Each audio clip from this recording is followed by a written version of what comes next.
Hello बच्चों, आइए प्रश्न को देखते हैं। एक आयत का परिमाप 100 सेंटीमीटर है। अधिकतम क्षेत्रफल के लिए आयत की भुजाएं ज्ञात कीजिए। प्रश्न को हल करने से पहले इसकी मुख्य अवधारणा के बारे में चर्चा कर लेते हैं।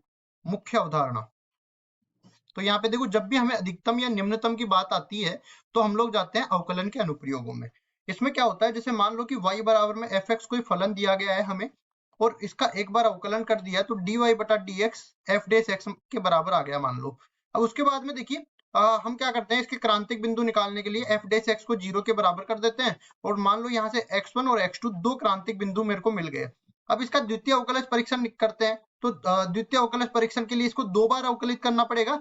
मान लो कि दूसरा अवकलज ये f डबल डेश x आ गया। अब इसमें क्या केस बनेगा, पहला केस, मान लो कि f डबल डेश x1 का मान 0 से बड़ा मिल जाए, और यहाँ पे f डबल डेश x2 का मान ये 0 से छोटा मिल जाए। अगर ये 0 से बड़ा मिलता है तो यहाँ पे हमें निम्नतम मान प्राप्त होता है, निम्नतम मान का बिंदु प्राप्त होता है।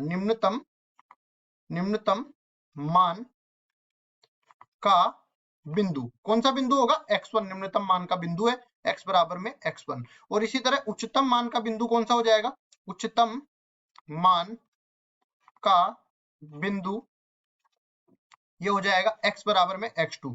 और ये जैसे x का मान मैं रख दूंगा इस फलन के अंदर, तो मेरे को उच्चतम या निम्नतम मान मिल जाएगा। और जब भी ये क्रांतिक बिंदु उच्चतम या निम्नतम मान दे देते हैं तब इनको बोल देते हैं चरम बिंदु। अब सवाल पे चल लेते हैं। सवाल में बोला गया है कि एक आयत का परिमाप 100 सेंटीमीटर के बराबर दे रखा है। तो सबसे पहले तो मैं आयत बना देता हूँ। यहाँ पे ये मैंने बना दिया आयत।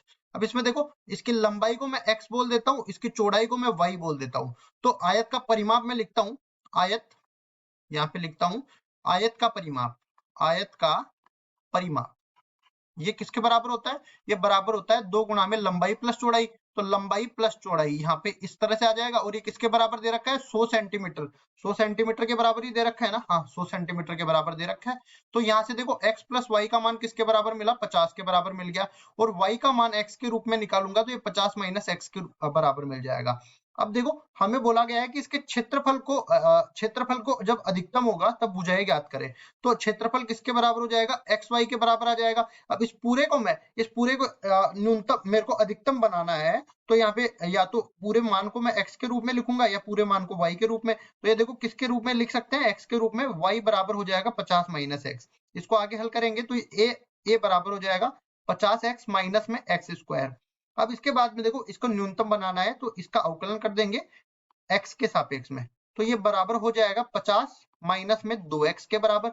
अब एक बार क्रांतिक बिंदु मेरे को निकालने हैं, तो dA बटा में dx का मान बराबर करना पड़ेगा 0 के। तो यहां से मेरे पास 50 माइनस 2x का मान बराबर हो जाएगा 0 के। ठीक है, 50 माइनस 2x बराबर 0 हो गया, तो x का मान कितना मिल गया, 25 के बराबर।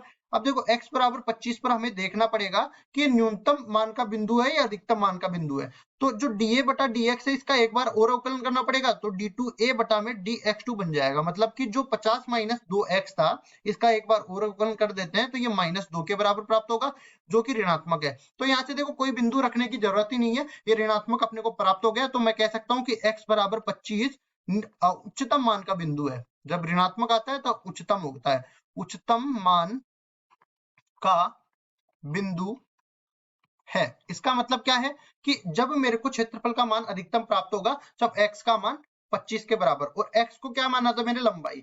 तो मैं लिखूंगा a या फिर क्षेत्रफल, ठीक है, क्षेत्रफल अधिकतम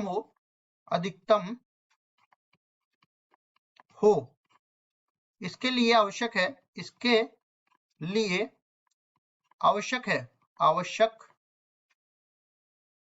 है कि लंबाई तो अपने को 25 सेंटीमीटर के बराबर मिलनी चाहिए, और चौड़ाई y बराबर में मैंने क्या बोला था, 50 माइनस एक्स होना चाहिए, जो कि 25 सेंटीमीटर के बराबर मिल जाएगा। मतलब लंबाई और चौड़ाई दोनों ये 25 सेंटीमीटर के बराबर मिलनी चाहिए हमें, तभी अपने पास क्षेत्रफल अधिकतम होने वाला है। और यही केवल भुजाएं मेरे को निकालनी थी, तो यही मेरा उत्तर हो जाएगा। आशा करता हूँ ये सवाल आपको समझ में आया होगा।